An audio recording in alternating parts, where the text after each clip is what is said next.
Assalamualaikum warahmatullahi wabarakatuh.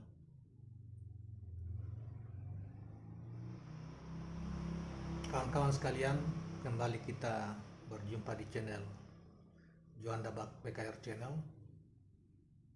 Dan kali ini saya berkomitmen untuk mencoba mengisi channel-channel ini dengan pengetahuan-pengetahuan dari orang-orang yang memiliki otoritas pengetahuan, terutama pengetahuan tentang Islam. Kawan-kawan sekalian, pada kesempatan ini mungkin agak panjang, tetapi sebaiknya kita mendengarkan sebuah risalah dari Syekh Mahyuddin Ibnu Arabi, seorang intelektual sufi yang paling terkenal di abad-abad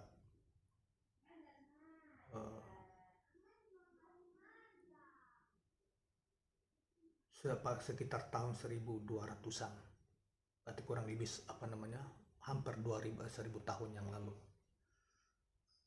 Beliau menjadi rujukan hampir seluruh para ahli sufi di masanya, bahkan hingga hari ini. Di dalam kitabnya Futuhat Al-Makian, saya mencoba untuk memunculkan satu bagian dari kitab ini untuk kita selami. Subjudulnya adalah kehidupan nafsiyah setelah kematian.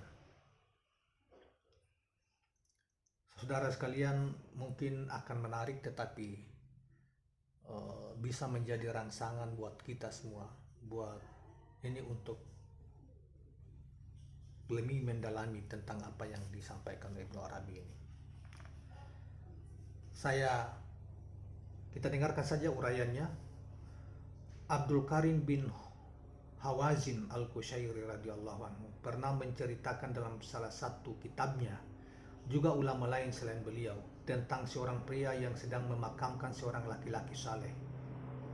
Ketika ia meletakkan lelaki saleh itu di dalam kuburnya, ia menarik kain kafannya hingga pipinya tersingkap. Lalu ia letakkan pipi mayat itu sampai menempel dengan tanah.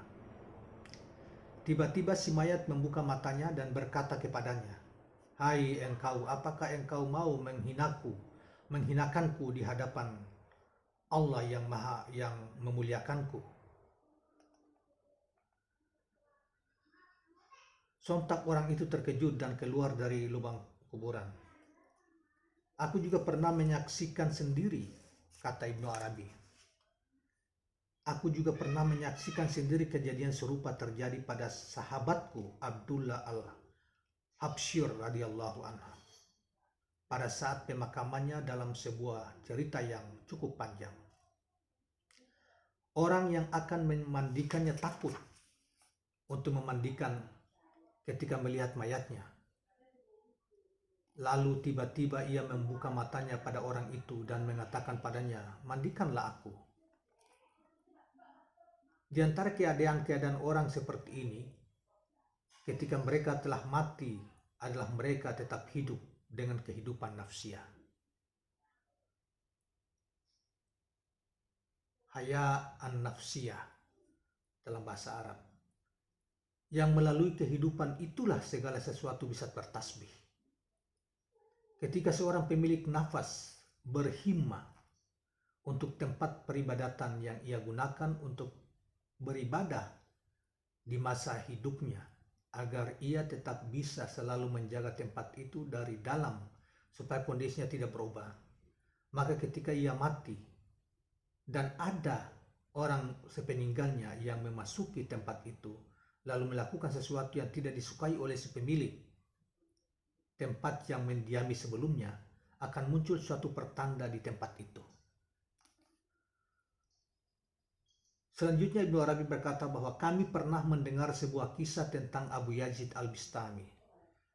Saudara sekalian, Abu Yazid Al-Bistami seorang sufi besar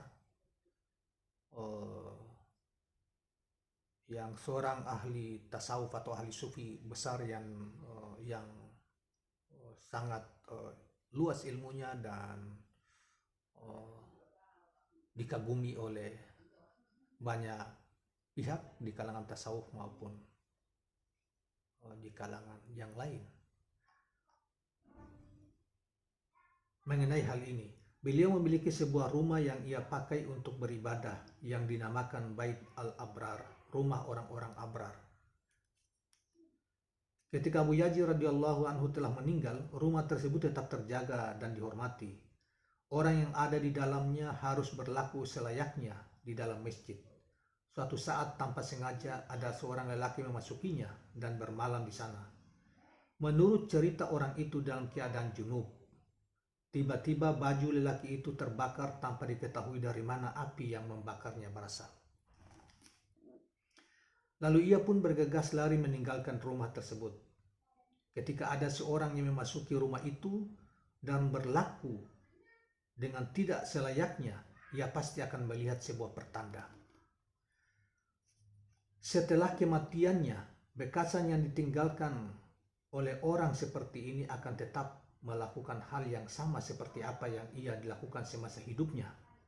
Salah seorang di antara mereka yang dulunya sangat gemar mendirikan salat berkata, "Wahai Tuhanku, seandainya engkau mengizinkan seseorang salat di dalam kuburnya, jadikanlah itu aku." Setelah ia mati dan dikuburkan, ada orang yang melihatnya sedang salat di dalam kuburnya. Rasulullah SAW pada malam Isra Mi'raj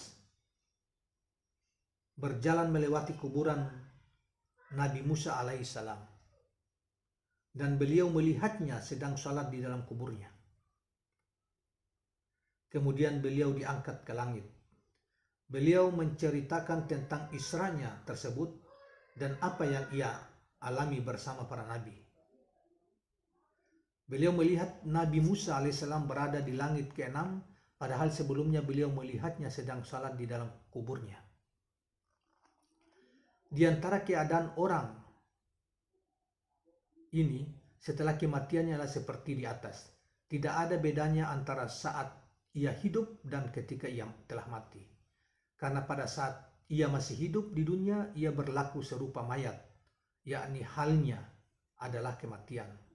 Maka Allah Subhanahu wa Ta'ala menjadikannya pada saat ia mati seperti keadaan orang yang masih hidup, seperti sebuah balasan yang layak baginya. Juga di antara sifat-sifat pemilik makam adalah kedudukan pengetahuan atau kedudukan seorang alim karena pengetahuan dan ibadahnya. Ini pada saat kematiannya adalah ketika orang melihat wajahnya, mereka akan mengatakan bahwa ia masih hidup, padahal ia sudah mati. Tetapi saat ia melihat denyut nadinya, barulah mereka mengatakan bahwa ia sudah mati. Orang yang melihatnya akan bingung karena Allah Subhanahu wa Ta'ala menghimpun kehidupan dan kematian baginya, baik pada saat ia masih hidup maupun telah mati. Saudara-saudara sekalian, Ibnu Arabi mencoba untuk menggambarkan lebih lanjut tentang masalah ini dengan ketika dia berpengalaman melihat kematian ayahnya. Selanjutnya dia berkata, "Aku pernah melihat hal seperti ini pada ayahku. Semoga Allah Subhanahu wa Ta'ala merahmatinya. Kami hampir tidak jadi menguburkannya karena ragu, sebab wajahnya terlihat seperti orang yang masih hidup. Tetapi dari denyut nadi dan nafasnya yang sudah tiada lagi, ia seperti orang yang sudah mati. 15 hari sebelum kematiannya, ia sudah memberitahuku terlebih dahulu dan mengatakan bahwa ia akan meninggal pada hari Rabu. Dan ia benar-benar meninggal pada hari itu." Pada saat hari kematiannya, maksudnya pada saat hari kematian ayah Ibnu Arabi, ini masih cerita tentang Ibnu Arabi, cerita dari Ibnu Arabi. Pada saat hari kematian ayahnya menderita sakit yang sangat parah. Ia duduk dengan tegak tanpa bersandar pada apapun dan berkata kepadaku, ayahnya Ibnu Arabi berkata kepada Ibnu Arabi, wahai anakku, hari ini adalah saatnya untuk bepergian dan perjumpaan. Aku mengatakan padanya, semoga Allah Subhanahu wa Ta'ala menetapkan keselamatan bagimu, wahai ayahku, dalam perjalananmu ini dan memberkatimu dalam pertemuanmu. Beliau terlihat gembira dengan kata-kataku dan berucap, semoga Allah Subhanahu wa Ta'ala membalas dengan kebaikan atas apa yang kau lakukan kepadaku. Semua perkataan yang kudengar darimu, namun aku tidak memahaminya. Atau mungkin sebagian ada yang kuingkari. Saat ini aku telah menyaksikannya.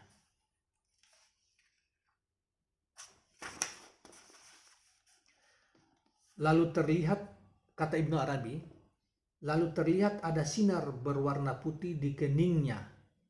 Maksudnya di kening ayahnya. Di keningnya yang berbeda dengan warna keseluruhan tubuhnya, namun bukan sesuatu yang buruk. Sinar itu memiliki cahaya yang berkilauan, dan ayahku bisa merasakannya.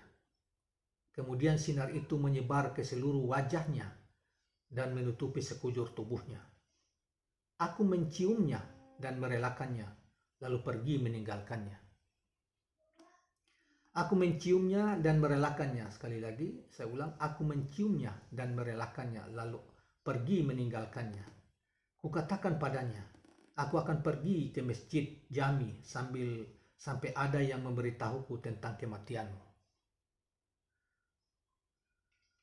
Lalu beliau mengumpulkan istri dan anak-anak perempuannya. Tepat pada saat zuhur, aku mendengar berita kematiannya.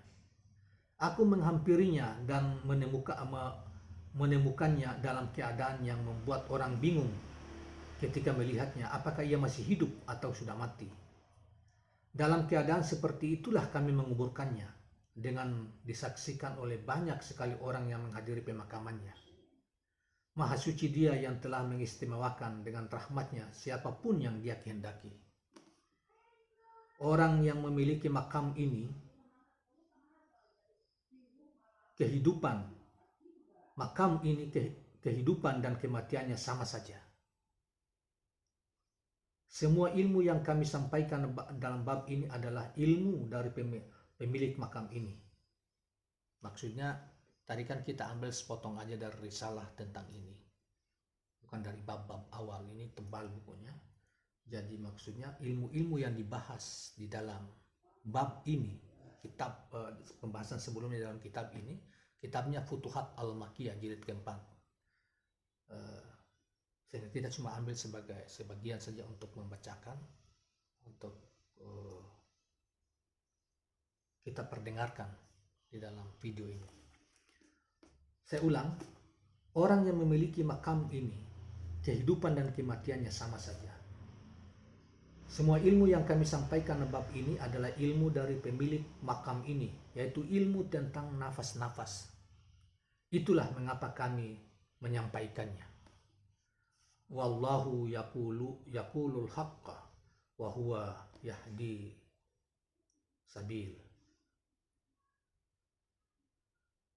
Dan Allah senantiasa mengatakan kebenaran dan Dia selalu menunjukkan jalan yang lurus. Al-Quran Surat 33 ayat 4. Beliau ini setiap akhir bahasan bab selalu menuliskan firman ini. Wallahu yaqulul haqqa wa huwa yahdil sabila. Demikian kawan-kawan sekalian, mudah-mudahan bermanfaat bagi kita semua, dan karena itu saya mengingatkan supaya kawan-kawan jangan lupa tekan subscribe, tombol subscribe, like and comment terhadap channel ini. Terima kasih. Assalamualaikum warahmatullahi wabarakatuh.